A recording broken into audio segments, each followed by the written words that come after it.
Bonjour à tous. Aujourd'hui, j'aimerais faire un récapitulatif de la semaine, ce qui est arrivé. Au niveau des bourses, ben, ça continue à monter. Il y a du va-et-vient au niveau des petites capitalisations, mais le reste, ça se porte très, très bien. Et je voulais parler de la valeur d'une chose. C'est très, très important de comprendre ce concept-là.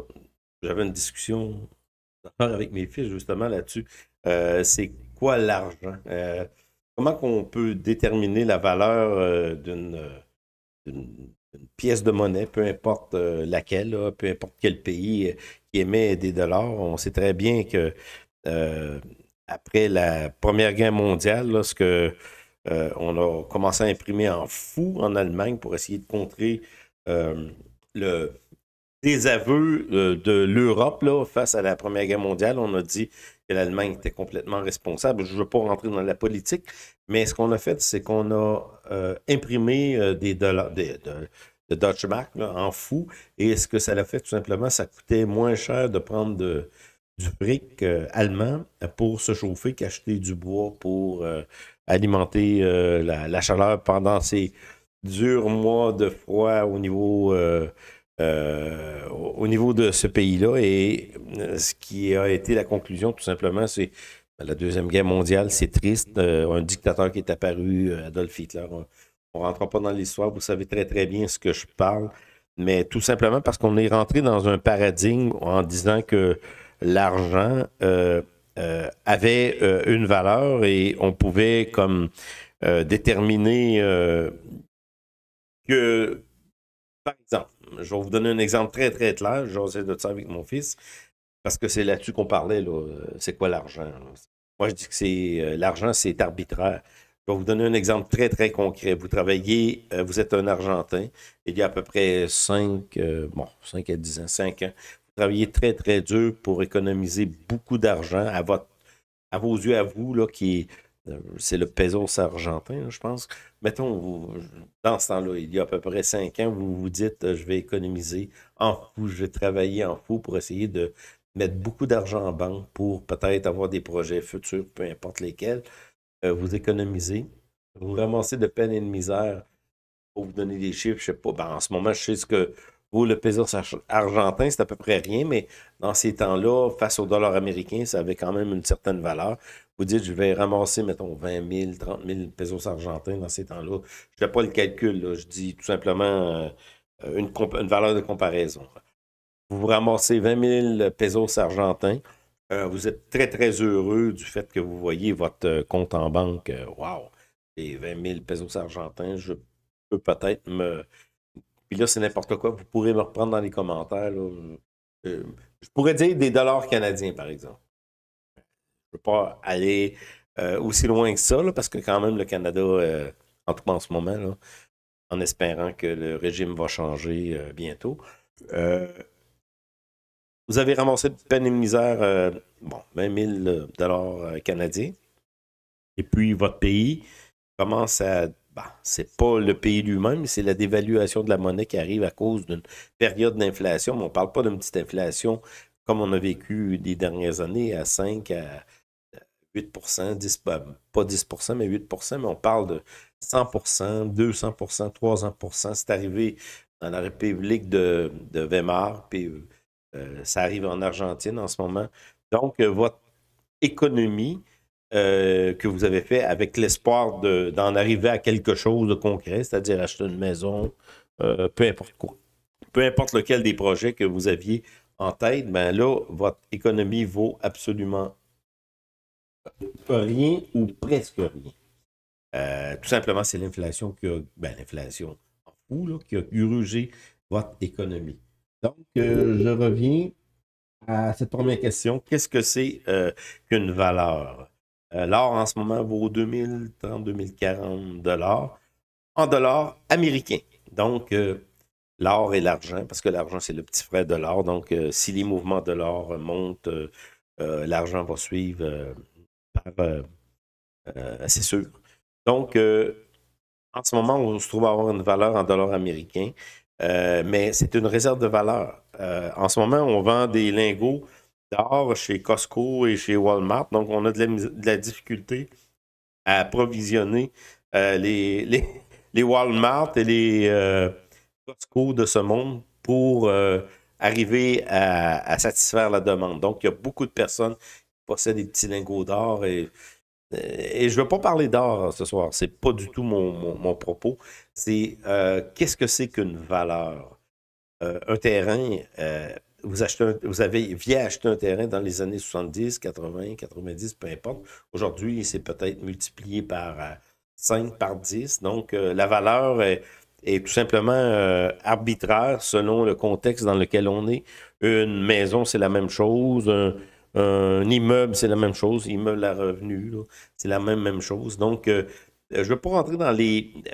qu'est-ce qui a fait que l'inflation grimpe? Moi, je pense que c'est beaucoup dû à l'immigration, mais en tout cas, peu importe, là. C'est sûr qu'aussi, avec la COVID, où on a injecté vraiment des milliards de dollars sans compter, ça contribue à faire en sorte que l'inflation est là. Et là, en ce moment, on a une accalmie. Je pense que ça va rester. Il y en a plusieurs qui pensent qu'on va tomber en une hausse d'inflation. Moi, je pense pas. Donc, on revient à notre thème de base. Qu'est-ce que c'est qu'une valeur? Un Bitcoin.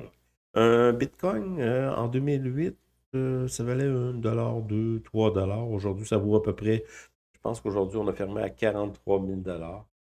Euh, c'est une grosse question. Qu'est-ce que c'est qu'une valeur?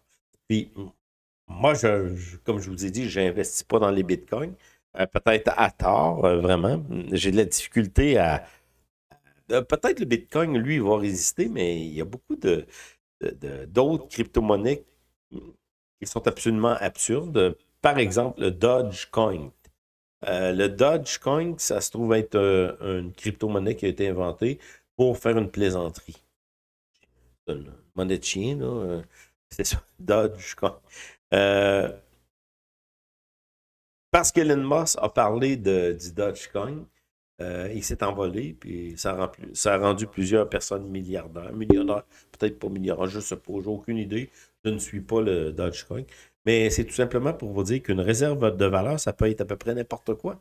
Van Gogh, il ne faut pas oublier que cet homme-là, qui a fait beaucoup de peinture, qui a vécu dans la misère tout le long de sa vie, est mort dans la misère également, est fou parce qu'il s'était coupé l'oreille, là. Du temps de sa vie, a nullement profité des peintures qu'il a faites. Aujourd'hui, vous pouvez vous payer un Van Gogh à 100 millions de dollars. Je ne sais pas les prix des Van Gogh. Je sais que je n'ai pas les moyens d'en acheter un. Mais donc, vous comprenez, le principe de valeur réside tout simplement dans le fait qu'on fait confiance. C'est la même chose au niveau du dollar. Les dollars, c'est la même affaire. Au niveau du dollar américain, dollar canadien, dollar, ben, le pesos argentin, comme je vous ai parlé. Donc, la confiance fait qu'on qu'on donne une valeur à certaines choses. Le dollar, c'est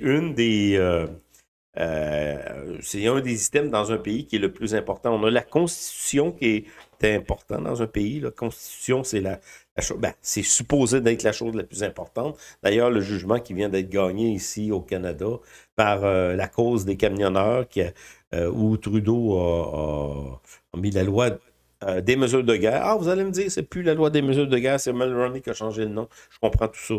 Mais a appelé ça la loi des mesures d'urgence parce que ça s'étendait plus à l'urgence que la guerre, mais il ne faut pas oublier que le père Trudeau lui-même a imposé cette loi-là dans les années 70 face à la crise du FLQ. Donc, la loi des mesures d'urgence et la loi des mesures de guerre, pour moi, c'est la même chose, est arrivée là par Justin Trudeau, qui s'était cantonné dans son abri, je ne sais pas où, lorsque c'est arrivé que les camionneurs ont fait une manifestation tout à fait pacifique et ça vient d'être débouté en cour fédérale. Là, c'est sûr qu'on amène ça en cour suprême en disant « Ah, ça n'a pas d'allure, on a bien fait, tout ça. » Chrystia Freeland qui invoque ça, mais on va voir ce qui va arriver. Mais tout ça pour revenir à nos bases fondamentales d'une société. La Constitution. La Constitution nous dit qu'on a le droit de manifester, qu'on a le droit de créer, d'avoir des réunions, peu importe quel motif. C'est écrit dans les premières lignes de notre Charte des droits et libertés canadienne, la Constitution américaine, mais on a le droit de manifester. Donc, on avait le droit de manifester. Donc, les bases d'une société, c'est pas compliqué. C'est la Constitution, d'un, la monnaie. Ensuite, vous avez l'armée, mais qui suit ça. Parce que l'armée, dans le fond, va être invoquée. On va demander à l'armée de venir protéger les valeurs de base du pays, tout simplement parce que lorsque on n'est plus capable de faire en sorte que le calme se produit d'une manière naturelle parce que tout le monde est content, ben là, on peut demander à l'armée de venir contrecarrer un peu les plans des manifestants ou peu importe quoi, mais c'est ça. Les valeurs de base, c'est la Constitution et la monnaie. C'est ça, j'ai dit l'armée, mais l'armée est là en troisième, quatrième valeur, peu importe, mais la monnaie. Et la monnaie d'un pays, c'est sa base. Nous, ici, notre monnaie canadienne, on prend un peu de galon. C'est une bonne chose parce que dans le fond, le dollar américain est en train de se dévaluer et comme tout ce qui existe en tant que monnaie sur la planète est comparé au dollar américain, ben, notre monnaie canadienne prend un peu de valeur dû au fait que le dollar américain faiblit en ce moment. Mais la valeur d'un pays, c'est constitution d'un. On ne doit pas violer les paramètres fondamentaux de notre société. Et la deuxième chose, c'est la monnaie. Donc, on revient encore à notre système de valeur. Pourquoi les bourses en ce moment continuent à monter? Et je ne peux pas faire de promotion sur on est dans un bull market ou bear market. On est dans un bull market. Là. Puis je pense, regardez, c'est personnel. Je ne veux pas déclarer n'importe quoi d'une manière arbitraire, non, mais ce que je me dis tout simplement, je suis la tendance et il n'y a rien qui me dit que le marché va changer de tendance. Parce que tout ce qu'on fait en ce moment, comme je vous ai parlé tout à l'heure de le Bitcoin, tout ça, les valeurs, ce qu'on fait tout simplement, on va aller voir ça rapidement, ce qu'on fait tout simplement, c'est qu'on fait confiance.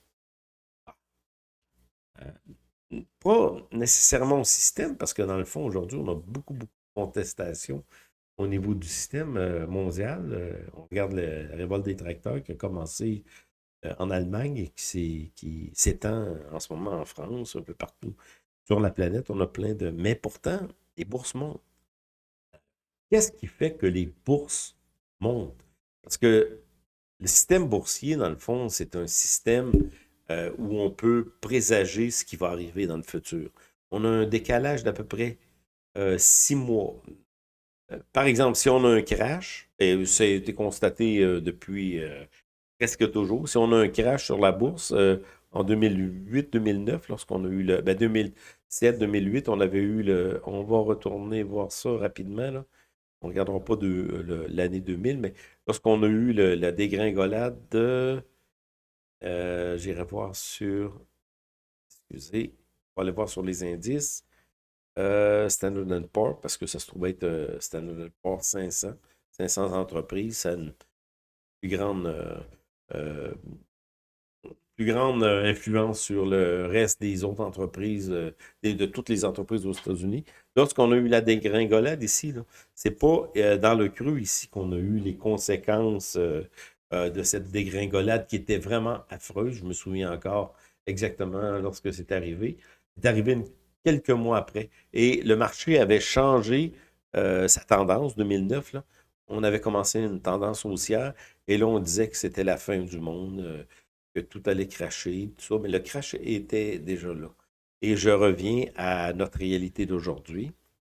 Là, on dit que les valeurs, ben, on ne le dit pas encore que les valeurs sont insupportables. Ça va arriver lorsqu'on va être dans un euphorie.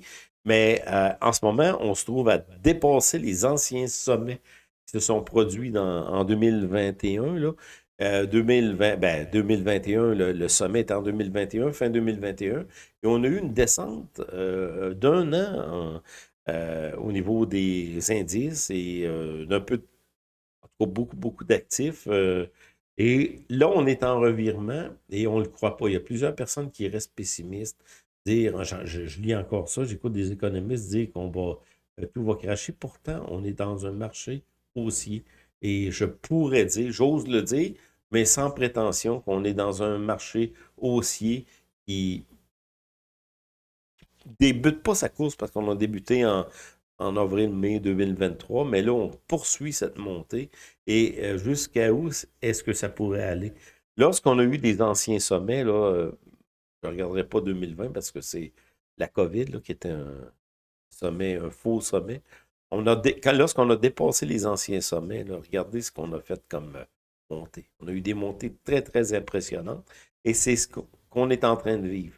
Où est-ce que on va plafonner, le sommet va plafonner? J'en ai aucune idée, mais je me dis, sur les principaux indices, Standard & Poor's, Nasdaq, Dow Jones, on a tous dépassé l'ancien sommet. Et en ce moment, le prochain sommet là, qui va être psychologiquement atteint sur le Dow Jones, et c'est 40 000 points. C'est immense, là. 40 000 points. Et comme Warren Buffett avait dit, on va probablement atteindre à un certain moment donné 100 000 points sur le Dow Jones. C'est la même chose sur le Standard & Poor's. On a dépassé l'ancien sommet. Et le prochain sommet visé, c'est 5 000 points. Et d'après moi, ça va arriver très, très, très bientôt. C'est sûr, les petites capitalisations n'ont pas encore fait leur course, mais moi, je pense que ça va suivre, tout simplement. C'est une question de temps. Donc, c'est un peu ça que je voulais vous dire. C'est quoi une valeur? Pourquoi est-ce que les bourses montent? Les bourses ne montent pas parce que on... souvent, il n'y a pas de... Bon, oui, il y a une logique en arrière de tout ça, mais il n'y a pas... Il ne faut pas trop se poser de questions. Pourquoi les bourses montent? Euh, Ça va choquer quelques-uns de ceux qui m'écoutent. Le CAC en France, ça monte. Le DAX, ça monte. Ça a dépassé les anciens sommets. Au niveau de l'or, ben là, on attend encore. Là. Est-ce qu'à un certain moment donné, on va vraiment défoncer ce sommet-là? Mais je pense que oui, ça va arriver, mais je suis sûr de rien. On va voir, ça peut encore faire du va-et-vient. Mais on est positionné pour que ça continue.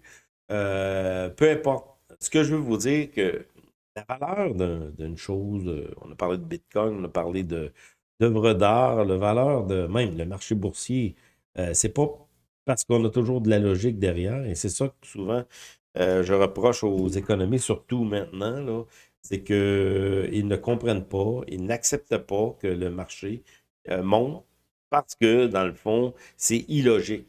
C'est, J'essaye pas de trouver de logique, j'essaie de me positionner dans un marché soit haussier, soit haussier, baissier.